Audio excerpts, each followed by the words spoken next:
E Fala, aí? meu. Ô, o fuso daqui, ele tem um minuto de atraso, então é 1 hora e 1 minuto. Ah, é? Não Não é sabia zoeira. disso. Uma Ah, hora. bom. É 6 horas na frente, pô. Tava atrasado mesmo, foi mal. Ah, boa. Tava botando esse. Como é que é o É, nome disso daí? a pessoa fala turbante, né, Breia? Sim, mas eu digo na língua original. Na língua Gu- original. Gutra. Gutra? Você tem que usar a garganta aqui, ó. Gutra. Gutra. Mas é difícil, eu não manjo também, não. Mas eu Boa. falo só. Boa. Cara, muito obrigado aí pela disponibilidade. Hoje, para o pessoal que não conhece o Das Arábia, um cara que está fazendo sucesso aí imenso no Instagram, falando sobre investimentos internacionais através de ETFs. Cara, eu queria que você se apresentasse aí para o pessoal que não te conhece, né? O que você foi Obrigado. fazer aí nas Arábia?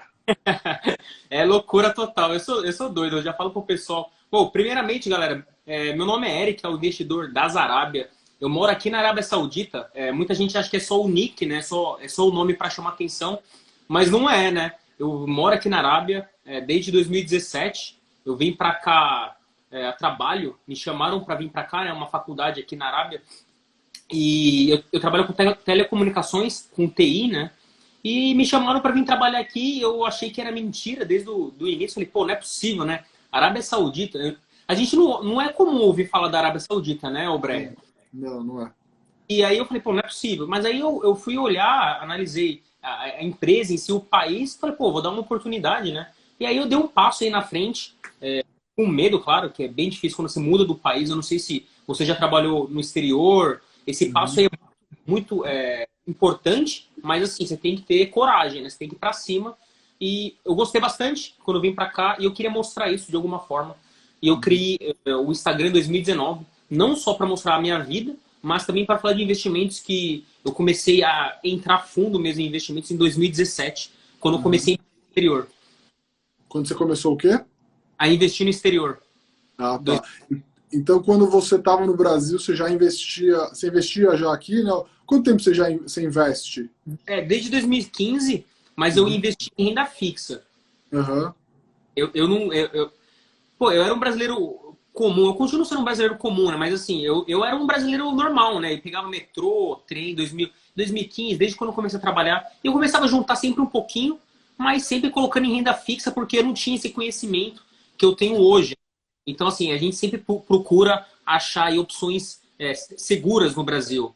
E aí, com o Uhum. tempo, vendo que eu precisava alocar esse capital em algum outro investimento. E quando vim para a Arábia, isso me motivou ainda mais a procurar. Então, foi por isso que eu comecei a investir na renda variável em 2017. Legal. E aí você começou a pesquisar sobre investimentos internacionais, né? Porque, claro, morando fora, assim, morando no Brasil já é importante investir fora, né? Mas morando fora, né? Principalmente quando a maior parte dos seus gastos estão fora do Brasil, né? Numa moeda diferente. Eu nem sei como é que é a conversão daqui para aí, né? Mas é claro que deve refletir um. Eu imagino que o real tenha se desvalorizado frente à moeda Falou. daí, né? O real se desvalorizou frente a todas as moedas. Então, principalmente para alguém que vai morar fora, né? Mais importante ainda é saber investir em outros ativos, né? E aí, por que você eu vejo que você fala muito sobre ETFs, né? Por que você acha que o ETF é uma boa alternativa para as pessoas que buscam, né, investir fora do Brasil? Sim. Porque eu senti na prática, né, que o ETF me ajudou a começar a investir. Então, quando eu Uhum. comecei em 2017 a pesquisar sobre mercado, a primeira coisa que eu falei, deixa eu ver aqui onde eu vou investir. Aí eu vi Estados Unidos. Falei, pô, beleza, economia americana, eu utilizo produtos, né, no dia a dia dos Estados Unidos. Então eu falei, pô, deixa eu ver a Bolsa Americana. Aí eu já vi o S&P 500, né, as 500 maiores Uhum. empresas mais líquidas dos Estados Unidos. E aí o primeiro passo que eu dei, falei, ok, deixa eu ver onde eu posso investir. Eu vi o ETF, que reflete a Bolsa Americana. E eu vi Uhum. aqui que era uma maneira segura, porque eu estaria diversificando automaticamente, né, comprando somente um ativo. E eu Uhum. falei, pô, vale a pena. Comprei. Desde então eu comecei a estudar muito sobre ETFs e eu vi Uhum. que lá fora é uma ferramenta muito, muito bacana para o investidor, porque primeira coisa, quando você está aprendendo a investir, você pode tomar decisões erradas, né? Porque você está Uhum. aprendendo, empresa, porque tem nome, mas ela não está dando lucro, por exemplo. E aí você Uhum. pode fazer errado e acabar perdendo dinheiro no curto prazo, nessa empresa ela se desvalorizar. Mas com ETF não. Você pode investir na mesma empresa, diversificando, pagando uma taxa muito pequena, né? Porque os ETFs nos Estados Unidos têm uma taxa bem pequenininha aí de administração ou de custo, né? Que eles chamam de taxa de custo. E pode se expor a todas as empresas que você gosta. Então eu vi como uma opção muito boa e é isso que eu tenho que passar sempre para os meus seguidores, né? Que, pô, ETF, primeiro estuda, vai aprendendo para depois fazer um stock picking. Diferente um pouco do Brasil, né? Eu acho que o Brasil a gente tem muito mais informação. Então, no Brasil, a gente pode fazer um stock picking com algumas empresas sólidas, mas os ETFs no Brasil não tem tanta atratividade, na minha opinião, se comparado com o mercado americano, que tem mais de 2.000 ETFs. Sim. Eu compartilho. Só vou falar um comentário aqui que o Bruno Leonardo está falando que você é fera e que pela sua idade e conhecimento você vai ser mais rico que o Buffetão. Ok, me dera. Obrigado aí, mas acho que você está muito otimista.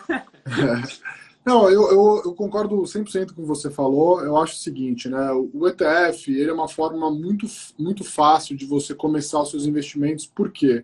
Porque você consegue investir com muito pouco dinheiro, isso é uma coisa legal.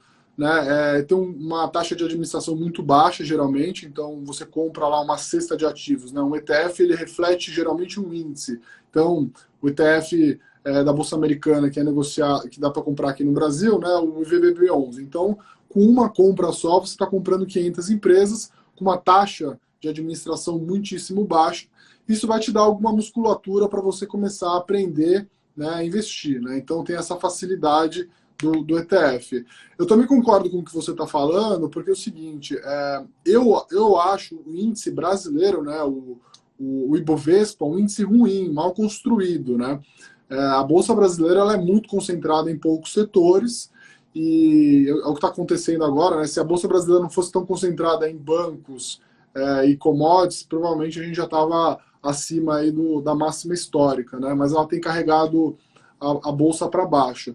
Então, assim, eu gosto de ETFs para investir fora, não gosto de ETFs para investir no Brasil. Até porque eu acho, né, que no Brasil você encontra muitos bons gestores, você tem essa facilidade no Brasil, né, dos gestores acessarem as companhias, ou seja, de investigar as empresas bem profundamente, né, o que nos Estados Unidos é mais difícil.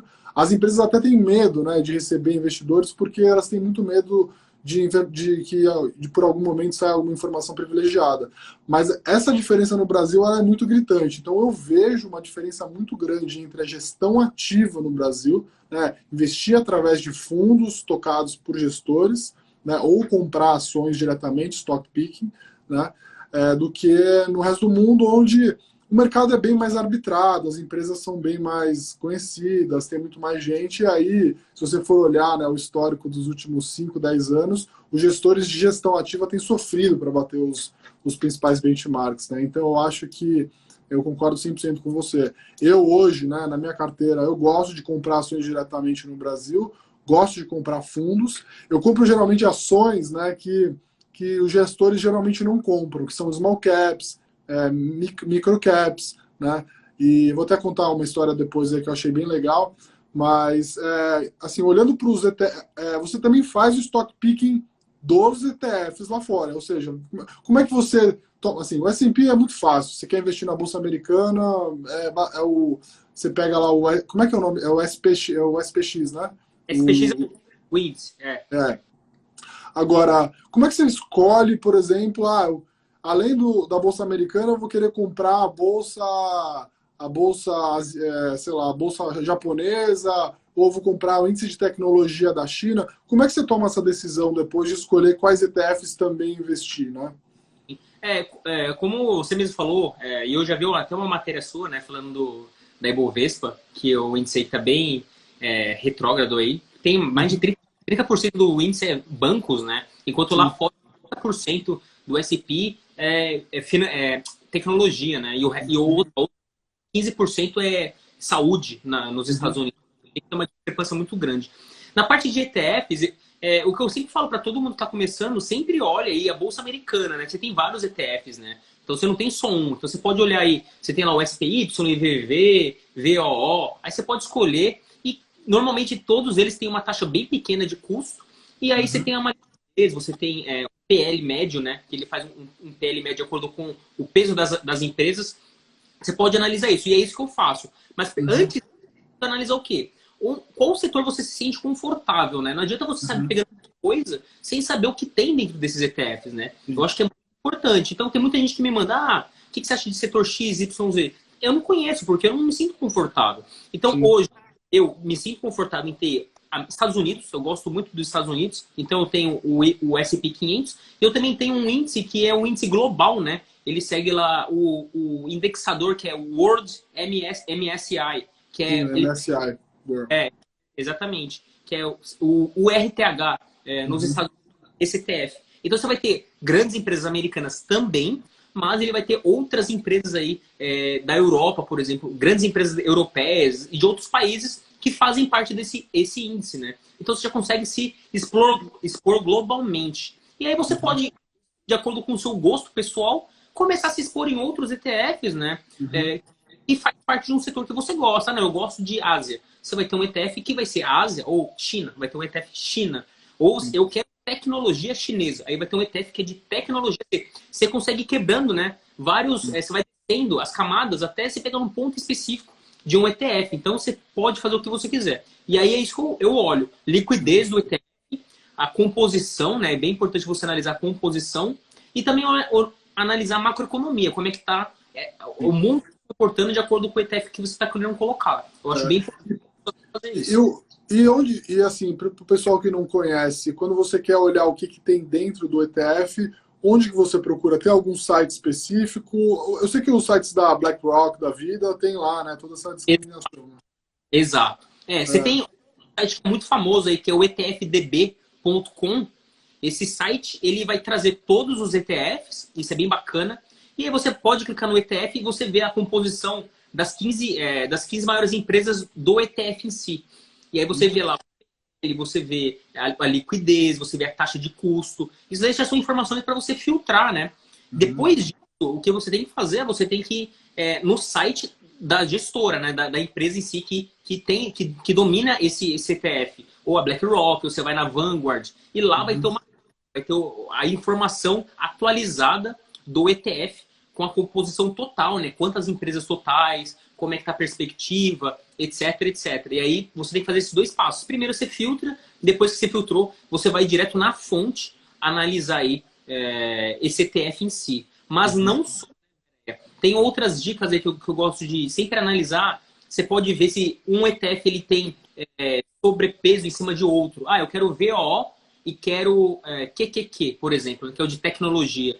Você consegue ver quantas empresas do QQQ faz parte do VOO e qual que é a porcentagem, né, que eles o overlap, fica um em cima do outro.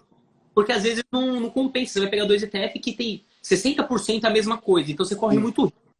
Se um cai, o outro também vai cair. Essa correlação fica muito forte. Sim. Ó, tem umas perguntinhas aqui. Eu vou desativar os comentários, pessoal. Então vocês podem mandar a pergunta direto lá para o interrogaçãozinha, tá? Mas o Flávio aqui, eu acho que ele está se confundindo. Flávio está perguntando como saber se um ETF é passivo ou ativo. Normalmente ETF é passivo, né? Por quê? Ele vai refletir um índice. Então, por isso que a taxa de custo é muito baixa, né? Você não tem essa gestão ativa, não tem um cara que vai ficar lá analisando o mercado, utilizando várias estratégias para tentar sempre bater o índice, né? O objetivo de uma gestão de um fundo de ações é sempre bater um índice, né? O benchmark normalmente no Brasil é a Ibovespa. Mas o ETF não, é passivo, ele vai refletir o índice, ou seja, espelhamento. O que o índice seguir, né? Que, por exemplo, Ibovespa, se Ibovespa sobe, o índice Ibova 11 vai subir. Se ela cai, ele vai cair, porque ele está refletindo. Inclusive uma boa maneira de você medir se aquele ETF é bom ou não, né?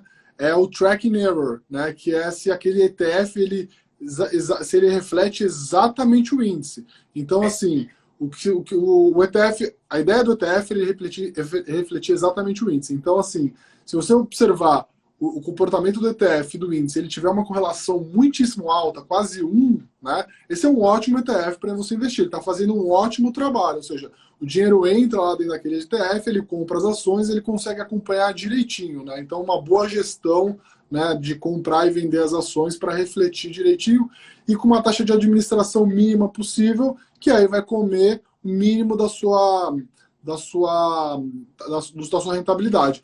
Tem uma outra vantagem também, né? E aí acho que nos ETFs brasileiros especificamente, que eles alugam as ações, né? Então as ações elas geram um dividendo adicional. Então, em alguns casos, o ETF pode gerar, vamos dizer assim, um retorno que compense até a taxa de administração que ele cobra, né? Eu não sei se nos Estados Unidos, aí eu já não sei se lá fora isso funciona bem, mas olhando os ETFs no Brasil especificamente, eles podem ganhar dinheiro com o aluguel das ações e isso gera, né, um retorno maior, né? Tem uma outra coisa legal que eu acho que vale a pena você falar, né, sobre... Peraí que tem uma pergunta boa aqui, vamos ver se eu não vou fazer besteira, tá? Vai, cara. Peraí. Ah, peraí, que agora apareceu todas as perguntas que eu fiz hoje, não faço uma pergunta para mim, me ferrei aqui. Eu vou ter que reabrir os comentários aqui, caramba, eu não vou conseguir. Ó, o investidor o Tabajara tá falando que a Pugliese disse que o ETF não vale nada, que não vale a pena investir. Mano, depois que eu vi esse vídeo aí, eu comecei a me proteger, isso sim. Vocês estão na... Quando chegou na Pugliese, eu já comecei a botar umas put aí para tentar proteger aqui, meu Deus. Mas é o seguinte... Provavelmente, não sei qual que foi a métrica que ela usou para falar que o ETF não vale nada, mas vai muito da estratégia de investimento, né, galera? Quando eu falo para você que eu utilizo o ETF na minha estratégia, nunca indico, né, você seguir qualquer pessoa aí porque a pessoa faz, né, sempre estude, é porque eu penso em longo prazo, tá? Então, eu sempre penso num longo prazo. Então, para falar que o ETF não vale nada... Se eu trazer para ela aqui um dado que ela pode comprovar, o S&P 500, só a Bolsa Americana, ela rendeu nos últimos 10 anos, a média por ano foi 11,4%. Ou seja, sem você fazer nada, comprando um ativo, você está ganhando quase 1% ao mês, tá? E se você converter de dólar para real, você vai ter um retorno médio de 26% ao ano. Ou seja, mais de 2% aí ao mês. E não é pirâmide, hein? É investimento, se você pegar o track record dos maiores investidores de todos os tempos, é nessa casa, 25% ao ano, né, por várias décadas. São os caras que mais ganharam dinheiro na história, né? Tem uma pergunta aqui, que eu acho que é legal você falar sobre ETFs, como é que ficam os impostos, né? Para quem quer abrir uma conta fora do Brasil, quer comprar ETFs lá fora. Aliás, essa é uma dúvida que eu tenho. Melhor comprar um ETF, um EVBB11, melhor comprar aqui no Brasil ou melhor abrir conta numa corretora e comprar lá fora? Então, é uma coisa que muita gente tem dúvida, né? Eu até esqueci o nome da lei, é 11 mil... Eu vou tentar pegar a lei que tem sobre a isenção, tá? De venda de ativo exterior. Por que eu... Na verdade, não é que eu não gosto, né? No Brasil, tem alguns ETFs que eu acho bem bacana. Por exemplo, o ETF eu acho bem legal, porque small cap, né, é bem difícil analisar, ir bem a fundo no negócio, porque os indicadores são bem distorcidos. E com o ETF do small cap, né, o Small 11, você diversifica com as maiores small caps, e aí o índice em 2019 bateu até a bolsa, né? Com fala. Então eu acho bem bacana alguns ETFs no Brasil. Mas por que eu não gosto, por exemplo, do IVVB11? Se você quer um investimento, tá, de curto ou médio prazo, talvez o IVVB11 basta para você, né? Porque você vai investir no Brasil, você está tranquilo, você não precisa mandar dinheiro, você não precisa ligar sobre cotação o spread que a corretora vai te cobrar, e nem nada disso. Você só vai comprar o IVVB11 na sua corretora e vai estar tranquilo. Se você for pensar em longo prazo, eu acho muito melhor você investir diretamente no exterior, né? Por quê? Primeiro que quando você compra um ETF no Brasil, qualquer ganho aí de lucro, você tem que pagar imposto de renda, né? 15%. Então, quando você vende o ETF, você já paga 15% no lucro. E como o dividendo ele é reinvestido na própria cota, né, que você tem, então você acaba pagando um imposto de renda em cima do valor total de lucro que você teve. E acaba comendo um pouquinho aí dessa sua rentabilidade. Diferente dos Estados Unidos. Nos Estados Unidos, você vai ganhar dividendo nos ETFs, né? O dividendo cai na sua conta. Isso é bem bacana. Porque você consegue ter esse poder de remanejar. Eu recebi dinheiro aqui, eu vou comprar renda fixa, por exemplo, né? E é bem bacana que você tem isenção de venda lá fora, por ativos internacionais. Então você tem isenção aí de 35 mil. Eu vou até pegar a lei, vou depois dar uma pesquisada aqui, pegar a lei que dá essa isenção para venda de ativos no exterior. E o ETF acaba entrando sim nessa isenção por mês. Mas pense sempre num longo prazo, tá? Se você tem a mente de investir agora, para sacar daqui a um ano, aí meu conselho é você ficar no Brasil através de fundos ou através do IBVB11, né? Legal. Muito boa essa sugestão. O Fer, não sei qual que é o nome dele, Fer FSS, está perguntando se IVV e QQQ na mesma carteira é válido. O que é o IVV? O IVV é o S&P 500 lá fora, Ah, né? tá. O SP500 lá fora, é isso aí. O IVVB11, na verdade, o IVVB11 da BlackRock, ele pega uma cota do IVV, né? Ele investe indiretamente na bolsa. Então, é o IVVB, vai para o IVV e o IVV vai para do S&P 500. E o QQQ é as 500 maiores empresas aí da Nasdaq, né? Então, provavelmente você vai ter um overlap, você vai ter que dar uma olhada, eu não sei qual é a quantidade exata, que um ETF vai estar sobrepondo o outro. Se não for tão grande, vale a pena. Mas aí, se for muito grande, aí talvez você pode fazer o quê, né? Uma sugestão que talvez valha a pena. Não vou falar o nome do ativo, tá? Mas você pode analisar. Pega o S&P 500 de valor, porque você tem um S&P 500 só das empresas de valor, ela exclui tecnologia. E como o QQQ é puro tecnologia, você acaba tendo uma estratégia um pouco melhor aí, porque você vai estar se protegendo, caso a tecnologia caia e o valor suba, você já vai estar ganhando com um ETF de valor. Boa, tá falando que o overlap aqui é de uns 40%, é muita coisa. É muita coisa, exatamente. Ah, uma dúvida aqui do Thiago Secomandi, acho que é isso. O ETF ele paga o dividendo mensalmente? Normalmente é cada 3 meses, tá? Normalmente cada 3 meses. E aí, o que você pode fazer? Você pode usar aquele mapa de dividendos, mapa de pagamento, né? Então, você vai ver algum ETF que paga em janeiro, em fevereiro. Aí você pode fazer a sua estratégia para você receber mensalmente aí um dividendo. Mas eu falo até para a galera, para os meus seguidores, eu não sou de ficar olhando o dividendo. Tudo que cai na minha conta, eu invisto. Eu nem olho quanto eu recebi. Tudo que tem lá, eu pego e coloco em algum ativo, né? Então, eu sempre vou fazendo rodando, né? E colocando os dividendos. Mas aí você pode fazer isso, tá? É bem legal. Legal. O pessoal, quem está perguntando aqui, qual que é o site? O Flávio está perguntando qual que é o site mesmo para ver o overlap entre os ETFs? Eu não lembro de cabeça, eu preciso dar uma analisada. Porque Tá não bom. não é tão simples. Preciso dar uma olhada aqui qual que é. Deixa eu ver se eu... Você falou um ponto você tocou num ponto aí que eu acho que é bem legal, né? Que é a questão de você ir rebalanceando a carteira ao longo do tempo, né?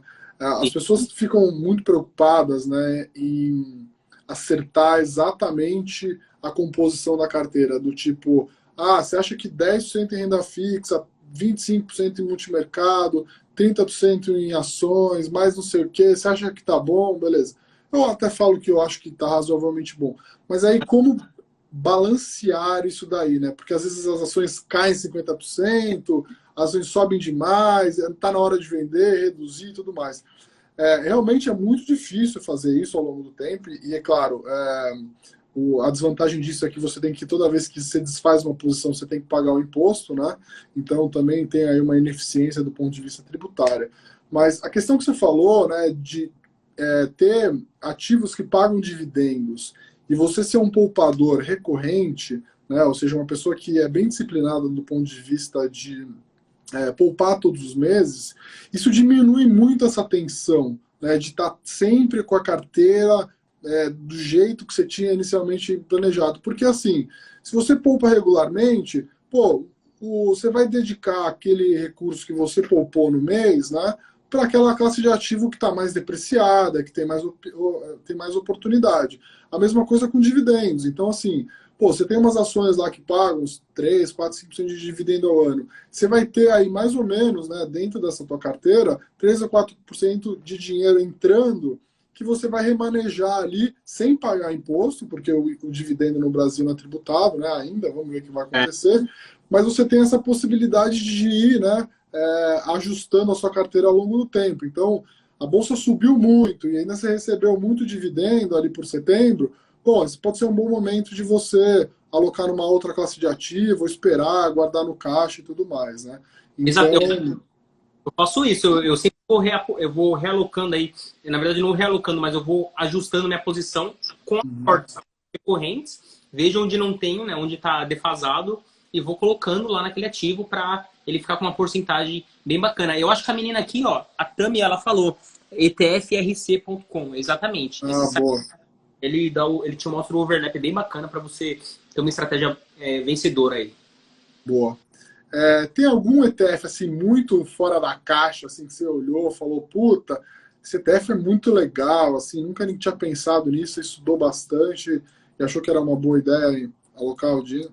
Então, eu tenho um ETF que acho que agora já está bem conhecido, mas quando eu coloquei, não estava tanto assim na mídia, que é o QWeb, né? QWeb é um ETF da China.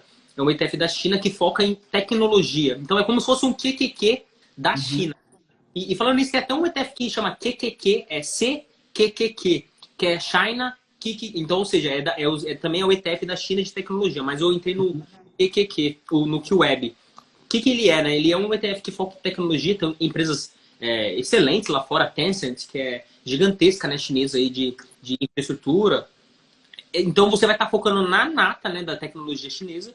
E a diferença, se você for comprar para os Estados Unidos, é que, por exemplo, nos Estados Unidos, mais de 50% da população tem acesso à internet, né? Enquanto na China estava em torno de 67, alguma coisa assim. Ou seja, você tinha um potencial de ganho ainda muito grande na China, porque não está utilizando. Então você pode expandir os negócios. E expandindo, né, tendo esse grande market share aí, você vai ter mais lucro, as empresas vão estar crescendo. Então eu achei bem bacana ter colocado, já subiu mais de 50%, e agora a gente sempre tem que ficar tentando achar algum outro ETF aí que não está na boca do povo ainda, né, para tentar investir. Então esse eu acho bem bacana, mas tem vários outros, tá? Então assim, depende muito do que você gosta de jogos, por exemplo. Eu vi um ETF de jogo bem legal, que tem as melhores empresas de jogos, EA Games, Blizzard, entre outras, e está crescendo muito, né? Que é focado em esportes. Então eu acho bem bacana. Ah, legal. Essa é uma coisa que eu olhei outro dia, fiquei impressionado, mas ainda não tive tempo de estudar. E acho que era uma coisa que eu gostaria muito de. Pô, tô vendo as premiações de cara, de campeão de uns games aí que você fala, meu, isso virou negócio. Até empresas, né, investindo nesse negócio, ou seja, patrocinando jogadores para ganhar o prêmio, né, e dividir com a empresa. Isso é uma loucura, né? Games. Hã? Exato. Tudo que envolve tecnologia, né, tá conseguindo. Porque como é escalável, né, galera? Qualquer pessoa pode assistir, pagar lá uma assinatura para ver os campeonatos online. Então você faz um ganho muito grande, né? Eu acho que tudo que está voltado aí para tecnologia tem potencial aí de ganho, né? A gente está vendo, viu no Brasil mesmo e viu no mundo que a tecnologia é essencial. Quem não tinha tecnologia aí depois de março se lascou, né? Então, assim, tecnologia hoje em dia é essencial e quem não tem vai ficar para trás, né? É uma coisa, mas sempre com cautela, né, galera? A bolsa tá esticando bastante, lá fora tá esticando muito, a Tesla tá esticando pra caramba também, mas a gente não sabe se é bolha, se não é. Eu não sou vidente, como eu falo. Eu faço o quê? Eu tenho uma estratégia que eu tenho proteção e também invisto. Então, se acontecer alguma coisa, eu tenho renda fixa, eu tenho ouro, que isso também. E o ouro também é através de ETF, né, Breia? Uhum. Boa. Hoje a maior parte dos seus investimentos está em ETF, mas você também compra algumas ações individualmente, é isso?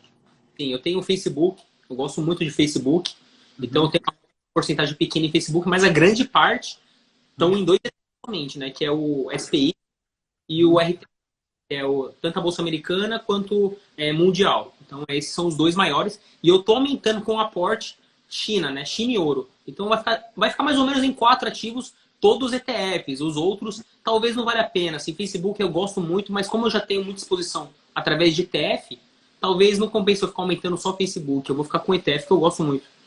Boa. Silvana, que está aqui sempre participando das lives, está perguntando o que a gente acha de ETF de MAB, tá? Assim, eu respeito muito a opinião da Marília, tá? Basicamente tudo que ela fala eu executo. Eu ganhei muito dinheiro com ela no passado, 2 vezes, nos 2 ciclos de fechamento de taxa. Eu cheguei a comprar pré a 16, puta, vendi lá no 7, até vendi, vamos dizer assim, antes do que deveria, mas ganhei bastante dinheiro. MAB longo, eu comprei primeiro 24, depois 35, rolei para frente, também ganhei bastante dinheiro. A gente perdeu o final, acho que talvez a última tranche. E essa é uma posição que hoje ela não gosta, tá? Então, qualquer ativo indexado à inflação hoje ela não gosta muito. E assim, o ETF como produto eu até acho legal, tá? Assim, eu compraria o ETF de MAB se fosse 2 anos atrás. Por quê? Porque ele é uma maneira de você se expor a uma carteira de títulos que o próprio ETF vai renovando essa duration. Então você não, o título não vence para você, né? Ele vai rolando e você só vai pagar o imposto lá no final. Então eu achava que isso até faria sentido. Hoje a gente não gosta, então a gente não tem aqui nenhuma posição em inflação. a gente acha que vale a pena, melhor você ter assim, zero risco num pós-fixado e ter mais ações, mais dividendos, que acho que onde tem uma simetria melhor, ou seja, você tem mais a ganhar, né, vis-à-vis do que você tem que perder. É claro que o risco de ações é muito maior do que o de renda fixa, mas acho que dá para equilibrar melhor dessa maneira. Vamos lá. Se tem alguma. Ó, otimista oficial tá aí, caramba, pô, estamos com uma audiência de alto nível, grande otimista oficial, esse cara é gente fina. Vamos lá, pergunta. Olha lá, Dart tá falando que o Habib é fera demais, é fã. Também sou fã do Habib. Boa, tem uma pergunta boa aqui do Matt, do Steve. Eu não sei se é Matt ou se é Steve. Comenta sobre os ETFs que utilizam o fator growth. Então, é bem bacana, né? O fator de crescimento aí que você tem. Só que na hora de analisar, eu vejo muita gente analisando esses ETFs através de crescimento, o PI, mas que você não pode utilizar, né?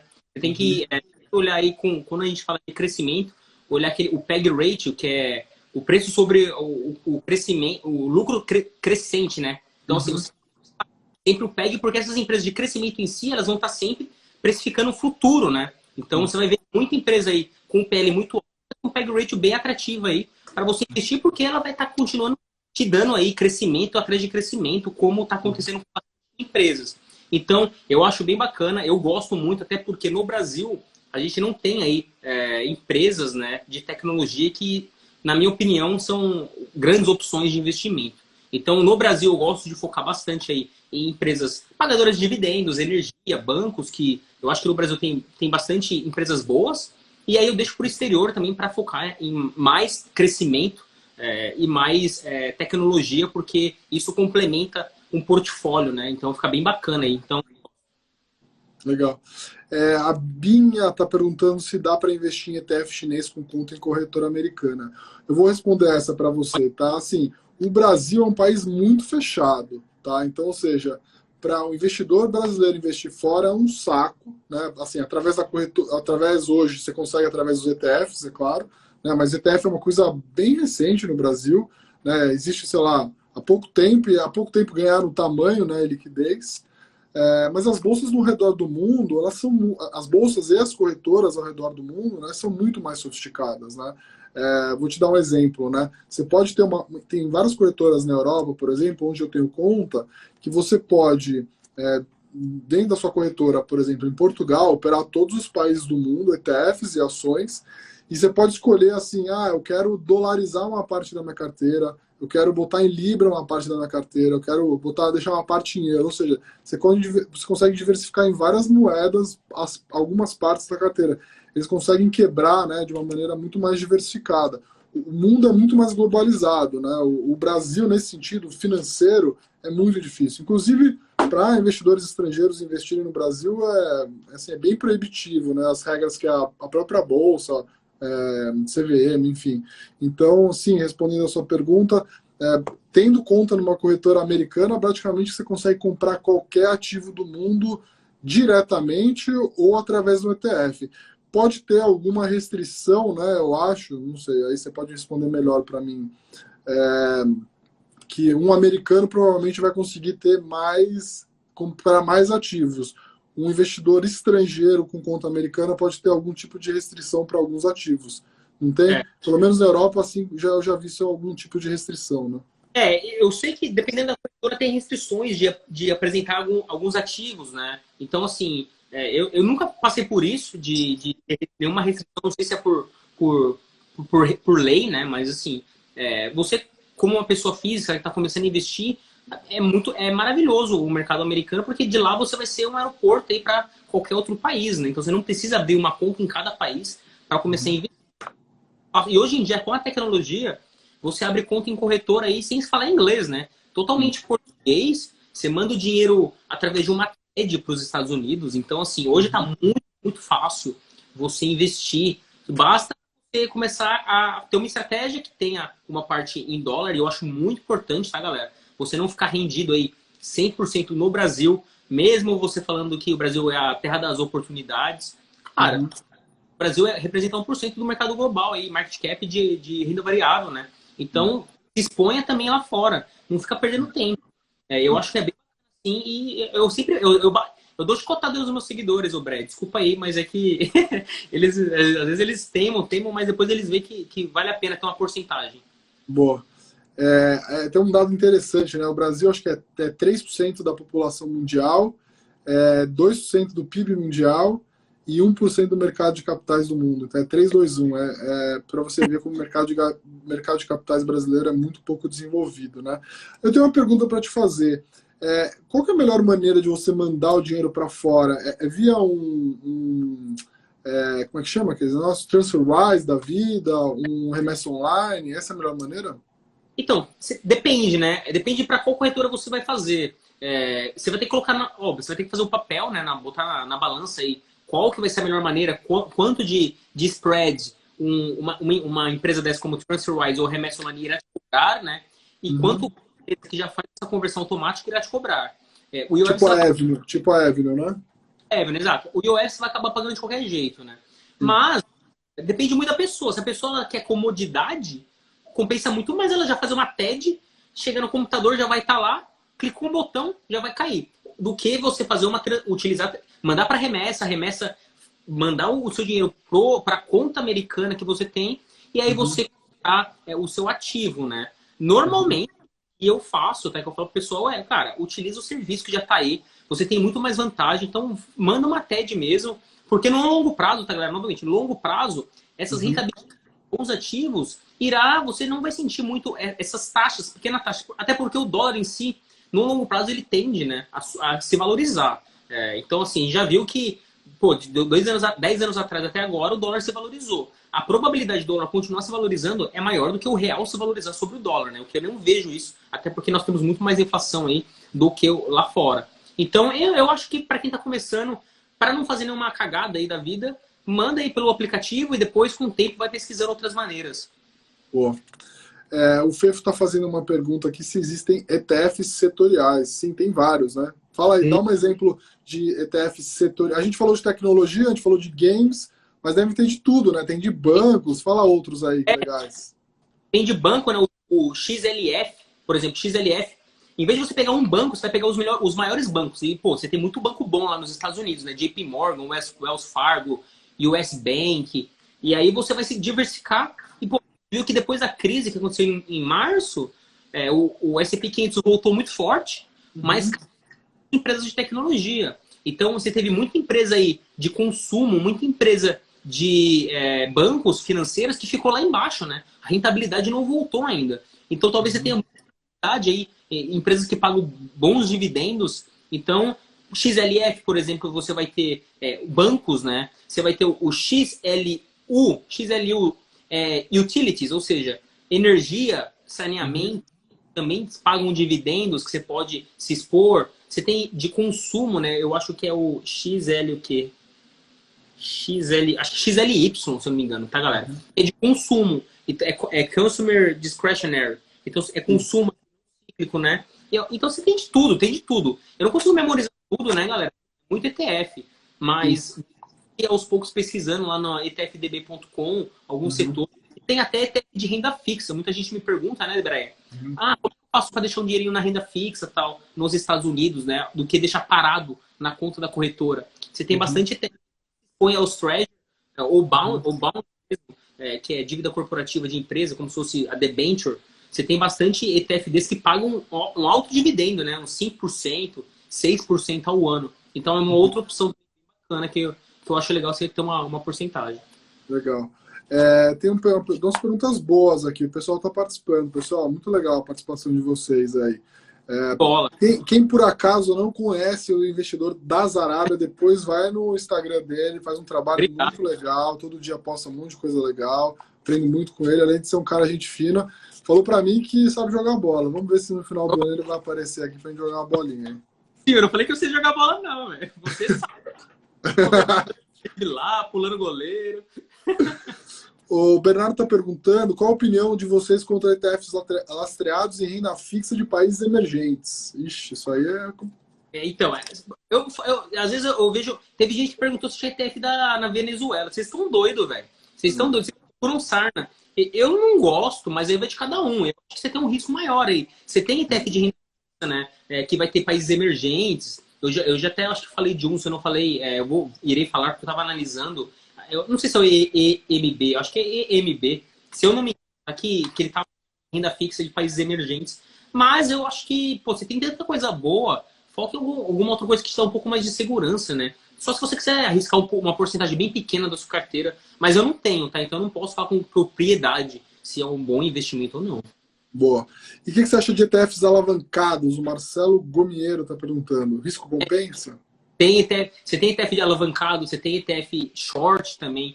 Eu não uso também, eu não uso também. Eu tenho uma estratégia muito bem estruturada, onde eu tento ganhar com o tempo, né? Então, eu não tento antecipar nada. Então, eu não gosto de alavancado e também não gosto de ficar no short. Eu gosto de escolher bons ativos, aportar bastante. O Breia falou que é bem importante, né? Até para quem está começando, foque sempre em ter uma constância aí, né? Fazer uma média de preço. Dólar tá caro, não tá caro? Não sei, galera. Faça uma média, manda uma vez por mês ou a cada 2 meses, porque você vai pegar tanto alta quanto baixa do dólar, mas no longo prazo aí você vai ter uma média. E eu fiz isso, tá, galera? Desde 2017, eu fui aportando. Se eu tivesse colocado US$ 100 certinho cada mês, né, que eu aportei, o meu preço em dólar hoje estaria em R$ 3,33. Mesmo aportando nesses tempos atrás que o dólar estava 5 e pouco, tá? Então, para você ver que a média do preço é interessante também. O Juliano está perguntando se todos esses ETFs mencionados conseguem investir numa corretora utilizando uma corretora no Brasil. Não, você tem que abrir uma conta numa corretora americana, tá? Então não dá para você. No Brasil você tem poucos ETFs à disposição. Você tem o IVVB11, tem o PIB, né? E quais são os outros lá? Quais são os outros nomes? Né, que é de dividendos, Divo 11 é dividendos, que eu acho bem bacana, Small 11, mas são, acho que se eu não me engano são 15 só, né? Gov 11, se eu não me engano, também tem, mas eu não sou muito fã de ETF no Brasil. Só para quem está começando, quem não tem tempo de analisar muita ativos e também não quer pagar uma taxa em fundo de ação, talvez seja uma oportunidade para quem está começando. Ou quem não tem, mas eu acho que tem bastante oportunidade no Stock Pick no Brasil. Boa. Esse negócio do câmbio, eu também tive uma experiência parecida, tá? Eu morei fora de 2015 a 2017, tá? E, cara, o cenário pro Brasil aqui era relativamente ok, né? A gente tava saindo do buraco lá com a Dilma e tudo mais. Eu vi a bolsa aqui se apreciou muito rápido. O euro chegou a bater 3 e pouco na época, 3,20 e tal. Eu achava que as coisas estavam muito otimistas. Comecei a olhar acho que é a mesma visão que você tem, né? Olhando de fora, você tem uma noção do que acontece no Brasil. Eu falei, pô, não posso ter todo o meu patrimônio no Brasil, né? O Brasil é uma gangorra maluca, tem muita oportunidade, mas tem muito risco, né? E a gente tem principalmente a parte política influencia muito o mercado. Então eu falei, pô, vou começar a investir alguma coisa fora do Brasil, foi assim que eu fiz. Eu lembro de ter essa sensação, né, de ter comprado o euro a 3,20, depois o euro começou a subir, 3,50, eu falei, puta merda, devia ter comprado mais. Depois foi para as 3,70, eu falei, puta, a 3,70 praticamente eu mandei todo o dinheiro que eu queria ter, mas, e aí, claro, olhando para trás, eu fui um gênio, né, pô, o euro bateu R$ 6 agora. Eu falei, não, na verdade, assim, toda vez que você faz uma coisa que você não tem convicção, você vai fazendo aos poucos. E aí, vamos supor, né? Você quer mandar dinheiro para fora, você quer ter 5% do seu patrimônio fora. Cara, você manda 1% você fez um bom negócio, você foi gênio. Se caiu, você fala, bom, ainda bem que eu fiz pouco, vou fazer mais. E aí, se cai de novo, você vai fazendo mais. Então, assim, até psicologicamente, para a pessoa, se ela faz uma tacada só, ela fica se martirizando. Ou ela se acha gênio, ou ela se acha uma anta, né? Então, assim, a vantagem de você fazendo aos poucos é isso. Até vou fazer uma live na segunda-feira com o Fernando, né? Ele fala, cara, eu não tenho pressa para comprar uma posição, né? Eu compro aos poucos e tal. Eu tenho pressa para sair. Se o negócio fica num preço muito fora do que eu acredito que vale, aí eu saio rápido, né? Mas, assim, ele falou, a desvantagem disso é que às vezes você perde oportunidades, né? Você está comprando devagarzinho, o negócio vai lá e dispara, você perdeu a chance, mas eu acho que essa assimetria é a melhor possível. É onde você tem menos a perder, né, do que se você tentar acertar de uma vez só todas as tacadas. Né? É difícil acertar as tacadas de uma vez só, pessoal. Então, Concordo muito.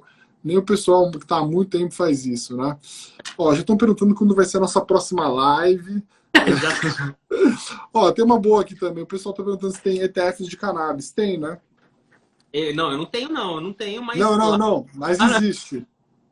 Não, sim, outro dia um cara chegou lá pra mim, lá, um primo chegou com o olho vermelho perguntando pra mim lá no Instagram. Eu falei, então, tem sim, lá fora é muito forte, né? Então você tem ETFs que eles têm os três segmentos do cannabis, né? Você vai ter lá o plantio, a distribuição e venda, e aí você também vai ter a parte de utilizado para medicina, que também é muito forte, né? E isso que é legal no ETF, que você vai comprar empresas tanto de distribuição, quanto de plantio, quanto de venda, e também empresas aí farmacêuticas, empresas que utilizam isso para medicina.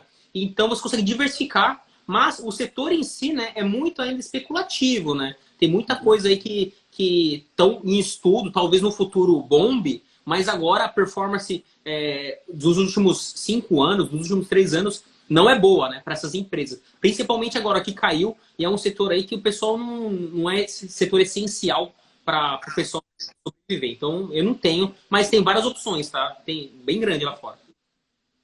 Boa. O pessoal está perguntando aqui se dá para apostar num ETF de Tesouro Argentina, apostar no default. Cara, meu, que sarna para se coçar, hein, meu? Gosto. Difícil, hein? E pior que tem ETF que se expõe aí à Argentina, mas você tá louco. Eu acho que o ARG, eu não sei nem se existe ainda isso daí, mas tinha o ARG que era da Argentina, cara. O investidor da Zareba tá te sacaneando aqui. Da Tabajara, desculpa. O Edu Guimarães está acompanhando aqui. Um abraço pro Edu. Renata, sim, a live vai ficar gravada. Eu vou postar aqui depois no IGTV, tá bom? Vou ba- O quê? Desculpa. Eu vou baixar essa live depois, vou postar também lá no meu Instagram. Vou pegar umas partes boas aí, que ficou bem bacana. Boa. Ó, o Pedro tá sempre aqui. Ó, Léo Fantanese também. Vamos lá, vou pegar uma pergunta boa aqui. Ó, fizeram uma pergunta bem legal. Eu não vi o nome da pessoa, que eu Ah, não sei colocar minha lente. Perguntaram sobre o IVV ou RSP. E aí eu nem conheci o RSP, eu fui ver agora aqui rapidinho, bati o olho aqui. O IVV, né, ele vai ter a composição, as 500 maiores empresas, só que cada empresa vai ter um peso específico, né? São eu empresas. sei. E aí o RSP, ele é as 500 maiores empresas também, só que o peso é igual, né? Ou seja, você vai ter todas as empresas com um peso com a diferença muito pequena. Só que se você olhar aqui, você vai ver que pô, o peso é tipo, cada empresa vai ter 0,25 no ETF, todas as empresas. Então eu não sei, né, qual que é o objetivo que você quer. Mas é uma coisa que você pode estudar, né? Mas a performance tá bacana também de ambos os ETFs. Mas eu não tenho, tá? Eu não tenho esse RSP, eu tenho o S&P 500 mesmo, eu tenho a bolsa em si. Até talvez nem todo mundo saiba, mas assim, como é que os índices são compostos, né? Aqui no Brasil, você tem uma métrica lá que está até na bolsa, só entrar no site da bolsa, ela explica exatamente como é que funciona a composição do índice, mas basicamente as métricas têm a ver com o tamanho da empresa e a liquidez, né? Então, quanto maior a empresa e maior a liquidez dela na bolsa, maior a participação que ela tem no índice, né? Por exemplo, a Eletrobras já valeu 50% do índice, né? A OGX já teve 12% do índice. Eles reformularam ao longo do tempo, né, essa métrica para evitar essas distorções, né? Então, sei lá, às vezes pode aparecer uma empresa que não seja tão representativa, mas porque é muito especulativa, começa a negociar muito, aí começa a fazer muito parte do índice, distorce, né? Mas aqui no Brasil, esse índice ele é revisado, acho que quadrimestralmente, se não me engano, não é trimestral, acho que é quadrimestral, e aí eles avaliam, né, qual empresa que entra, qual empresa que sai, qual empresa diminui, qual empresa aumenta, tá? Então, é baseado aí no histórico, baseado na liquidez das empresas, né? Lá fora, claro, também deve ter um índice mais ou menos assim, mas a vantagem é que lá fora você tem aí, putz, eu acho que na Bolsa Americana tem 4 mil empresas, aqui no Brasil você tem 350, então é muito menos, né?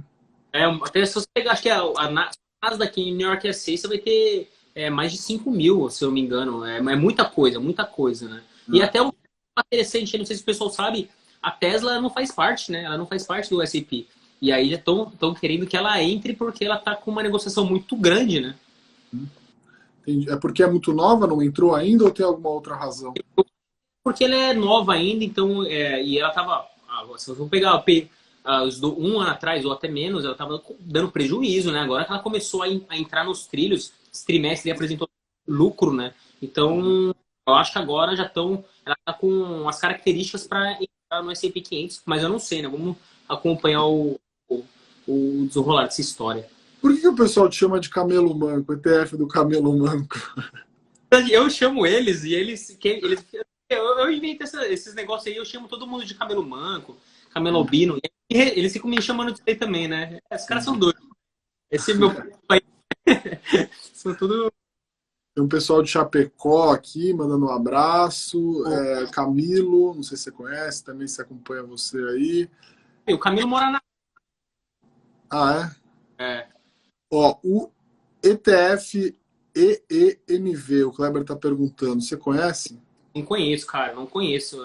Tem muito ETF, não consigo trazer e tudo. Ó, o site até caiu, não consigo nem ver pra você. Não conheço, depois você fala o que é aí. Outro dia eu até fiz um vídeo bem bacana, que um outro ETF que é bem legal aí, que é um setor bem específico, que as pessoas têm curiosidade e não sabem. Tem até ETF de bebidas, galera. Eu fiz um vídeo de ETF de bebidas, assim. Todas as bebidas mais conhecidas, destilados, um ETF específico disso, né? E aí a própria empresa disse, as pessoas que consomem isso, independente do ciclo econômico, elas vão estar sempre consumindo por causa do vício, né? Então, assim, de tudo. Ó, pessoal de Santa Rosa, pessoal de Sorocaba. Ops, quase que eu fiz besteira aqui. Também? O quê? Tem de Jaraguá do Sul aí, da VEG? Vamos ver, vamos ver. Fala aí depois, pessoal. Eu quero saber de onde vocês são. Faltam aí mais 7 minutos.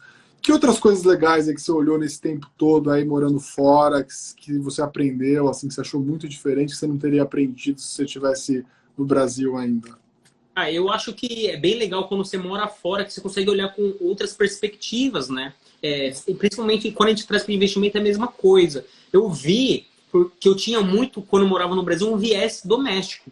Eu focava no Brasil, focava em renda fixa. Eu nunca imaginei conseguir investir no exterior. E quando eu vim para fora, eu vi que era muito possível. Pô, eu consigo daqui. Eu consigo criar uma conta, eu consigo mandar dinheiro. E aí isso abriu minha mente. Falar, pô, por que eu só fiquei no Brasil? E é isso que eu trago para as pessoas aí que estão investindo, né? Se tem gente no Brasil que investe no Brasil porque não conhece a facilidade e o poder que você pode ter colocando exterior na carteira, né? Diversificando. Então eu vi que, pô, o viés doméstico é muito forte quando você fica no Brasil. E isso que a gente sempre tem que quebrar, né? Um outro ponto que eu vi é que você tem esse risco mesmo do país, né? Até porque eu vim para a Arábia. Em 2017, quando eu vim para a Arábia, a cotação do dólar para a moeda da Arábia, que é o Saudi Real, era 3,75. E hoje, a cotação dólar e Saudi Real continua 3,75. Ou seja, porque eles têm uma reserva muito grande de dólar, mas isso só me mostra o quê? Pô, o Brasil saiu de R$ 3 lá quando eu comecei a investir e hoje está 5 e pouco, né? Então, assim, é muito importante, né, galera? Para você ver que a nossa moeda ela se desvaloriza muito forte. Ela pode voltar? Pode. Mas ela também pode continuar se desvalorizando. Por isso que é importante você ter, sim, uma porcentagem numa moeda forte. E hoje é o dólar, não é Libra, não é nada disso. Hoje a moeda forte é o dólar e a gente viu isso muito bem em março, quando o mundo todo foi pro dólar, né? Sim. Tem uma tese aí estrutural de dólar fraco no mundo daqui para frente que a gente ainda não conseguiu ver, né? Porque basicamente o Banco Central americano expandiu muito o balanço, né? Fez aí todo o esforço de resgate aí da economia. Em tese, quanto mais oferta de moeda menos ela vale, né? Mas o que acontece é que em momentos de grande estresse todo mundo quer dólar. Então o dólar continua fortalecido.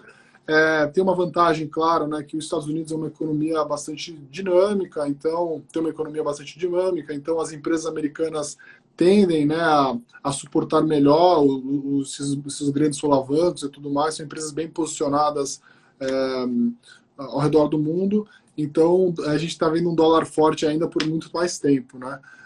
Achei muito legal que o pessoal mandou da onde mora, né? Então teve gente de Londres, Madrid, São Paulo, Minas, Salvador, Maragogi, Zona Norte, Caruaru, Recife, Quilombo, Campinas, ó. Legal pra caramba. Ó, o pessoal tá perguntando como conhecer a tua história. Pessoal, segue, pelo amor de Deus, o Instagram aí do Das. Você fala Daza, né? Daza também ou Das? Tem até uma ação chamada DASA 3 aí, que os caras ficam me mandando toda hora e me marcando. Eu nem sei que ação é essa. Mas é isso aí. Quem quiser saber sobre mim, me segue. Quem não conhece o Breia, ele passa bastante conteúdo também. Sigam ele, bem bacana aí. E você tem muita informação na internet, galera. E só basta você seguir as pessoas certas, basta você filtrar um pouco, que com certeza você cada vez mais aprendendo, mas com responsabilidade. Nunca fique antecipando as coisas, não fique desesperado, porque isso é um jogo de longo prazo, tá? E no longo prazo, se você fizer certinho, com certeza você vai ter ótimos resultados. O meu amigo Guga Machado tá aqui, ó. O Guga Machado vai ser goleiro do nosso time, viu? Vamos lá. A gente vai fazer um time bem bacana aí. Já chamei alguns. O otimista vai também. O otimista vai levar um Black Label para nós. Boa. Acho que você falou uma coisa importante, assim. É curioso, né? Porque as pessoas, para muitas coisas, levam a sério muitas coisas, né? Então, querem comprar um carro, querem comprar uma casa, estudam bastante. Mas quando a questão é investimento, que é quase a saúde, a gente fala de saúde, né? A saúde das pessoas, mas tem a saúde financeira, às vezes as pessoas querem procurar atalhos, né? Atalhos de estudar pouco, atalhos de comprar as coisas baseado em informações de fontes não confiáveis, né? Comprar ativos achando que vai ficar rico do dia para a noite.